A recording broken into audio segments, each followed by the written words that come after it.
So your snake's not eating. Should you be worried? So every snake keeper will actually experience this at least once a year, maybe even more. Their snake will stop eating and they don't know why. What should you do? Should you be worried? That's what we're going to cover in today's video. But before we get to that, don't forget to subscribe so you don't miss anything that I put out in the future.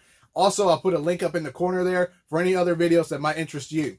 Now, why does a snake stop eating? There's a couple things that can make a snake stop eating. One is being moved into a different location, different habitat, different enclosure, different tub. Anything like that could make the snake stop eating.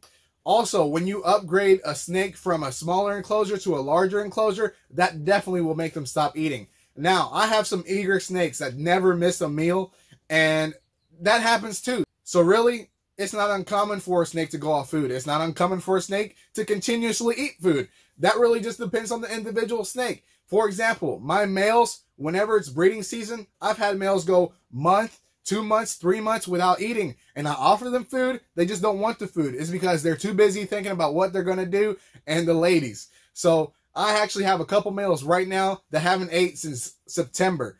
So for at least 3 months, they haven't eaten. And I think it was the end of September, so it's been a good minute. But 3 to 4 months, they still haven't eaten.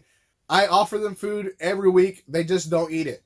There's nothing wrong with that. So when should you be concerned about your snake not eating? When your snake's tail starts getting skinnier and you start being able to see their spine, that's when you should be worried. You might need to assist feed or force feed your snake. So these males, because they haven't eaten for 3 to 4 months, I should be worried. But because before they stopped eating, they were eating every week, even sometimes twice a week. Really just depends if I offered to them or not. These males had a good amount of fat storage before they stopped eating, so they are still good now. I try to give them food every week, and they still don't want to take it. That's really on them. After breeding season's over, or after they stop being paired to females, they will go back on feed, and that's usually how it goes. Some of my snakes, like the females, they want to eat every week, sometimes 2 weeks, because they are growing follicles. They are getting bigger. They need that food. They need that protein. They need that calcium from their food. So because of that, I'm not worried about any of these snakes. I am only worried when they are young. If they are young snakes and haven't had enough meals to develop that fat store, so they're supposed to have to be able to go months without eating, that's when you should be worried. I actually had a baby that hatched out and decided he wasn't going to eat. So I usually allow the snakes to go a month without eating after they hatch before I start getting worried, because all of that yolk that they absorb in the egg, that is transferred into fat storage that they will use until they decide to start eating. Some snakes will start eating as early as 2 weeks. Some snakes never start eating on their own, and you need to force feed them. So I actually want to talk about some of the snakes that I have that haven't ate in several months and show you what they look like now and explain what they were doing before they stopped eating, because obviously all of that is going to play a part in why they are not eating anymore. So just to show that every snake is different, this guy here, he has been in breeding mode for months now. I've actually paired him to 2 females, and he eats every week. He does not care if he's breeding. He does not care if other males are off feed. He is eating every week, and he has no problem chasing down that rat and swallowing it. He does not care. Now, this guy here, there was a week when I first started pairing him when he decided that he wasn't going to eat because he was too interested in what he could be doing. You know what I'm saying? So he actually didn't eat for the first or second week after I started pairing him to females. But after that, he went back to normal and he started eating regularly. Now, if you look at his tail, it's not skinny. You can't see any of his bones. You can't see his spine. Everything looks good on this boy right here. He is a healthy looking boy, and I'm not going to have any issues with him growing after he is done breeding because he never stopped eating. So I'm not going to be worried after breeding season is over about his weight, about his size, because he's been normal throughout the whole breeding season so far. He's very active. That's another good sign as well. He just put me in handcuffs. I mean, I don't even know where I'm supposed to go right now. Now, this guy here, he is actually being paired to a pinstripe BPI Xanthic 66% het pied. I'm hoping she proves out. he is a pied het VPI Axanthic. So hopefully we get some Axanthic pies or VPI lightning pies is what, I guess it's what people call them. So hopefully we get some. Not that that matters in this video, but again, he has not missed a meal since he started breeding regularly. But he still looks good. He still looks healthy. And there's nothing that I should be worried about. So on the other hand, I actually have this male. He's about the same size as that last male I showed. And this guy, he actually has only locked with females 2 times, and that was at the beginning of the breeding season. But even though that's all he's done this breeding season, he actually has gone off feed over and over again throughout the whole season so far. So I started pairing some of my snakes depending on their age, depending on their size, and also depending on the last time they were paired last season. Obviously, some of these snakes are proven breeders, so it really just depends on where they were before and when they were bred before. But for this guy, this is going to be his first season, so he's still a little uneducated, I guess I should say, and unaware of what he should be doing. But this guy here had a lock with 2 different females, so it was about 2 weeks apart when these locks were done. The first one was with the pastel, possible super pastel ivory, and the other one was with an inchy pastel ivory. And that's all the locks he's done, and that was in October.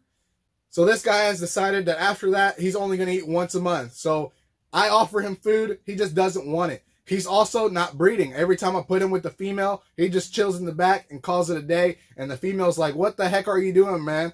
But he is still off feed, off and on. And like I said, he's only wanting to eat once a month. Am I worried about it? I'm not worried about it. He looks healthy. He has no signs of losing weight. He's actually been gaining weight slowly, but he has been gaining it. And this guy here, I'm hoping that I can get some eggs out of him, even though they only have 1 lock each. But if he doesn't do anything this year, hopefully he'll be more experienced next year, even though he didn't really get any experience this year.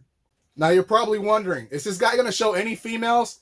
Probably not, because females right now are eating like crazy because they are either being paired or they're developing follicles or they're just getting ready for the breeding season.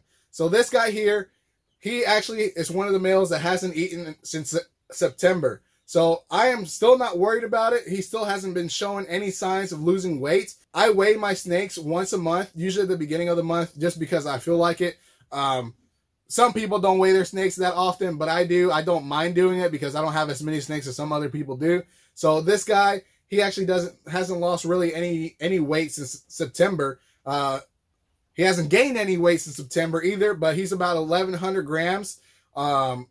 And I think the last time I weighed him, which was probably a few days ago, he was about 1,075 grams. The weight might change, might reflect differently if he's drinking water.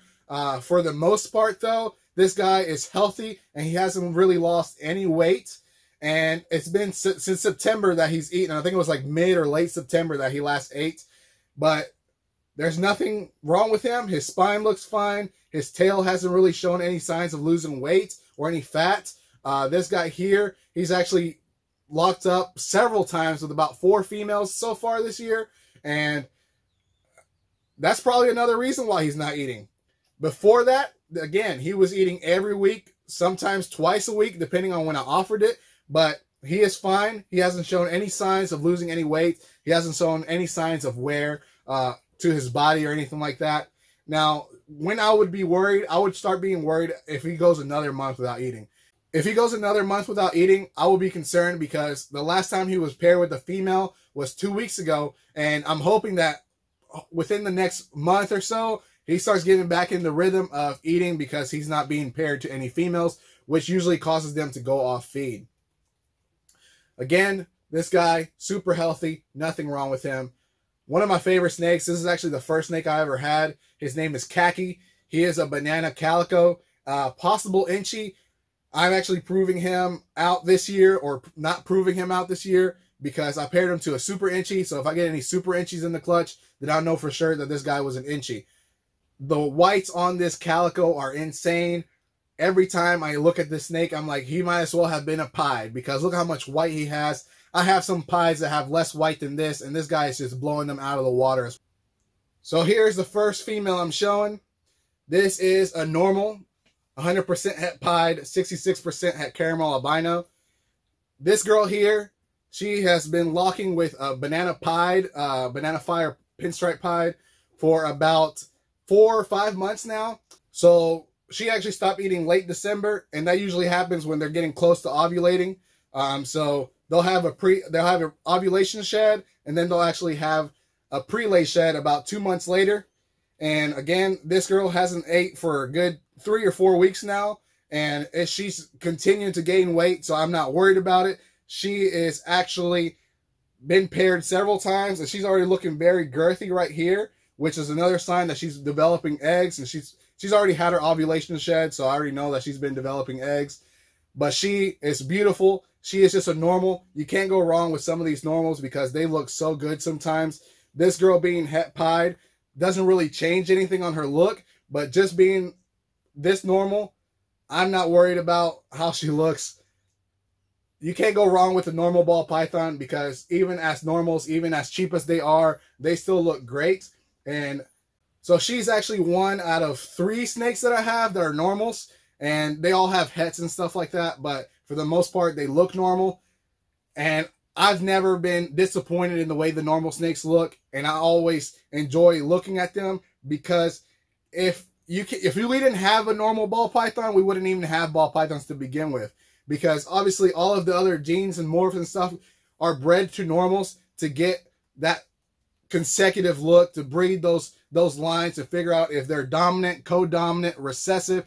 That wouldn't happen if it wasn't for normal ball pythons. So she is one of my favorites. Her name is Carmela, and Carmela here, she is obviously named after the 66% het caramel albino. I'm not original, but her name is Carmela, and she is one of my favorite snakes. She was actually the 3rd or 4th snake that I got, and she's been around for a very long time.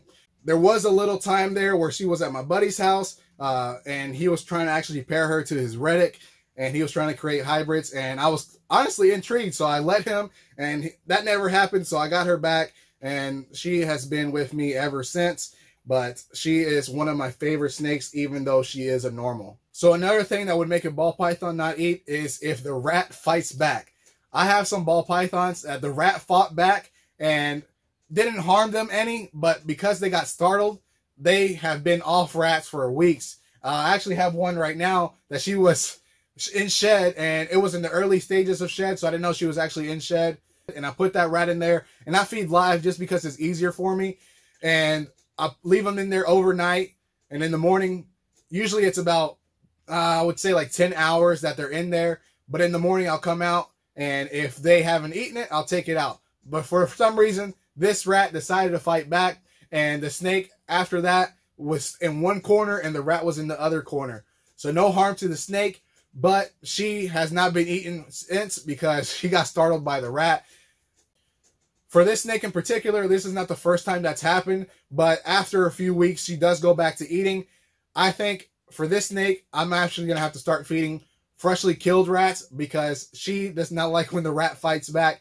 And I personally don't like doing frozen thawed because there's really never any way for you to know if the temperature of the rat is good enough, if they're actually going to think it's warm enough to eat. And if it's not thawed out properly, it's not going to digest properly. So that's just another thing you need to be worried about when you're feeding frozen thawed. So if you can, freshly killed is the best method if you don't want to feed live. So another thing that might make your snake not eat is when they feel insecure. So most of my snakes do not have hides in these tubs, and that's because most of my snakes aren't insecure. But every once in a while, I'll get a snake that is just not feeling it, and I don't know what it is. I don't know what brings it over to them, but they'll go weeks without eating. But sometimes having those hides in there and having those extra hides in your enclosures could make your snake feel more secure and more prone to eating. So I have several hides on backup because you never know when a snake is going to feel insecure and when you're going to have to actually start putting those hides in there. So I have different size hides because I have different size snakes. So you also don't want to go with too big of a hide, and you obviously don't want to go with too small of a hide because then it doesn't do its job either. But for the most part, most of my snakes don't need hides, but every once in a while, I'll get one that's just not feeling it, and I'll have to put a hide in there for them to start eating. And there's nothing wrong with that. It really helps when you have tubs like this where they can't see anything, so they actually feel more secure. When they start seeing things moving around and motion and lights and stuff like that coming on, they get a little bit more insecure than they usually are. So I don't know what it is. None of my snakes get timid like that. But every once in a while, I guess they get a mental imbalance and all of a sudden they're not feeling it. And I have to put a hide in there. It doesn't have to be in there forever. I have had snakes have a hide in there, and then after a few months, I take it out and they're eating just fine. That's all it takes sometimes. It doesn't matter if you have a hide or if you have 3 hides. It doesn't matter if your snake doesn't need a hide today. It may need a hide tomorrow, and it may not need a hide in several months. That's just how some of the snakes go. That's just how some of the snakes are. Every snake is different. They all have different personalities. If you are like me and you are a snake keeper, you're probably going to have more than one snake. And if this is your first snake, you're probably going to get a second and a third and a fourth until you're overrun with snakes, because that's just how it goes. And you're going to notice that every snake is different, and there's really not much you can do to make them all be on exactly the same schedule and all do exactly what you want them to do. Because they are animals, they're going to do exactly what animals do, and they're going to do whatever they want. If you made it this far into the video, I appreciate it. Don't forget to like, share, and subscribe, and hit that notification bell so you don't miss anything that I put out in the future. Peace.